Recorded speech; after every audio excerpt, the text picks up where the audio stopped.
All right, new video. This one we're obviously just gonna discuss some things that have been happening over the last few days. Um, Starting with the biggest headline, John Anik potentially leaking Belal Mahal versus Shavkat, a major fight in the welterweight division. Um, yeah, this is big. This is big time. I think it's gonna happen. He said that this was gonna happen in October. Obviously, nothing's official yet, but if John Anik says something, is probably going to be true because he obviously is one of the biggest commentators in UFC. He's got a big connection with the UFC, so I would not be shocked at all if this is real.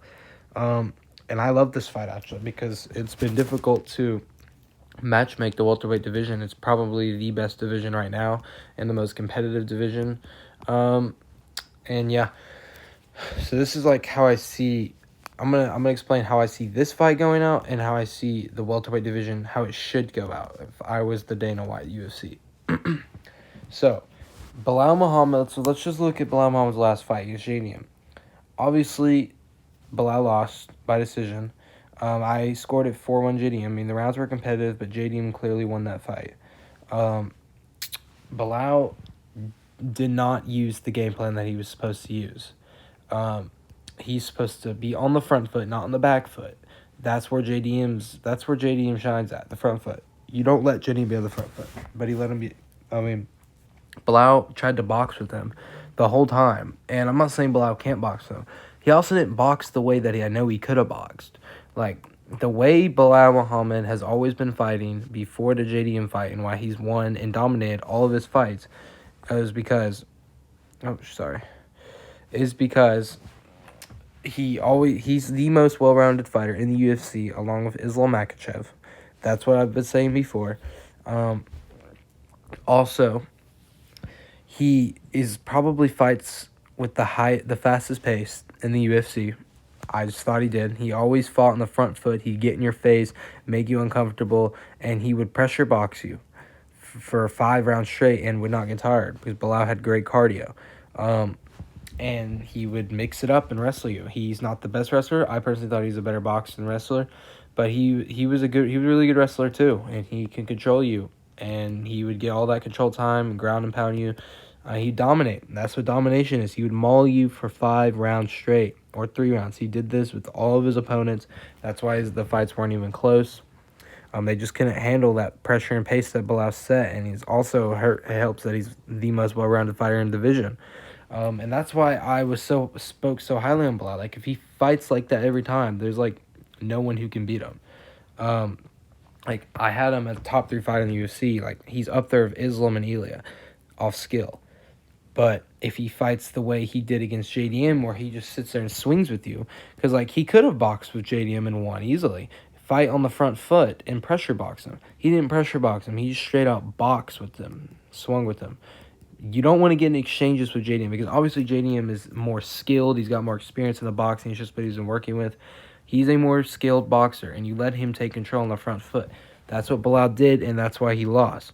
I don't know why he did that. When I thought he was going to box him the whole time, I thought he was going to pressure box him. JDM would have lost. I'm telling you right now, JDM would have lost. It would not have been that close if Belal pressure boxed him for 5 rounds because he is a better boxer. But he fought on the back foot and just exchanged with him. Those are dangerous exchanges. Like, I was a little worried Belal would get knocked out, but thankfully Belal has a really good chin, so he didn't. One thing I will say is JDM's takedown defense definitely did improve a lot because Belal wasn't even able to get him down in the later rounds, and JDM's obviously not even close to the cardio Belal has, although JDM's cardio has improved. JDM definitely has improved as a fighter. I'll give him that. But I know Belal is a way better fighter. He has the potential to be. I don't know why he fought like that. That was literally the worst game plan ever. One of the biggest upsets I've ever seen in my life. But, yeah.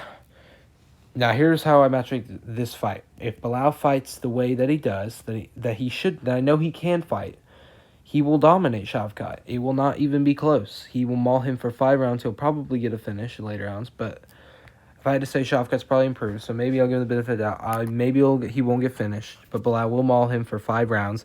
He'll pressure box him. Shavkat fights terrible when people are pressuring him. Shavkat's pretty similar to JDM. I would say Shavkat is a bigger striker threat. JDM is obviously a better boxer. But Shavkat obviously is dangerous on the feet only if you give him the space that he wants and you let him control the fight. If Belal controls the fight, he will out-wrestle him because it is easy to take Shavkat down. And he'll definitely outbox him. And he'll do that for 5 rounds straight, and Shavkat will start fatiguing because he doesn't have the best cardio. I don't think he'll get finished, actually, now that I think about it, because, I mean, he has been in a 5-round fight before with Ian Gary. He was not fatiguing that much. But he will get mauled. And he still will fatigue just by the pressure Belal's setting. He's just going to be bullying him the whole time. But if Belal fights the way he did against JDM, this will be a dogfight. It will go either way. I will lean towards Shavkat to win because you're playing Shavkat's game. If you do that, I don't think he'll take Belal down. I think he'll just outstrike him. It'll be a really good fight still because he's fighting at his level. Belal is obviously way better. His potential to be way better. I've seen him fight before. But if he fights like he did against JDM, this will be a long night for both of them. But I think Shavkat will get the best of him.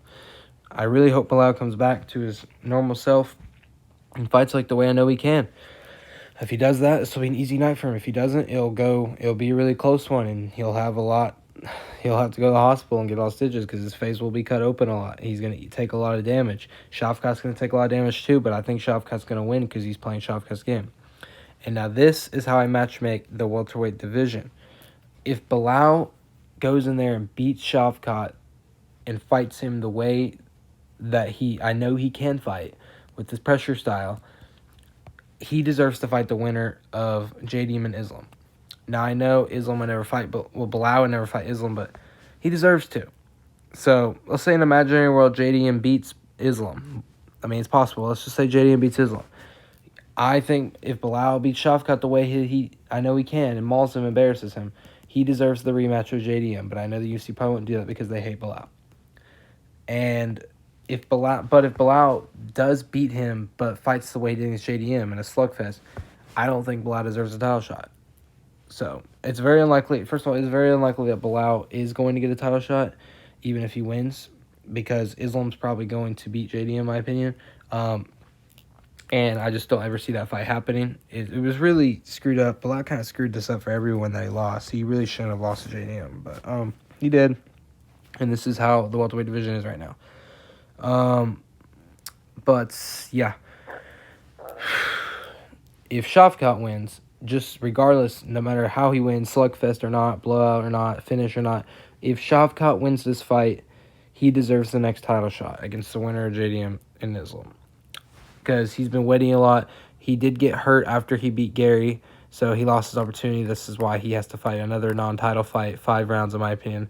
And Belal is the perfect guy to fight with this. I love this fight. Yeah, I think it doesn't matter how Shavkat wins. If Shavkat gets it done and wins, he deserves the winner of JDM and Islam for the next title shot. He deserves it.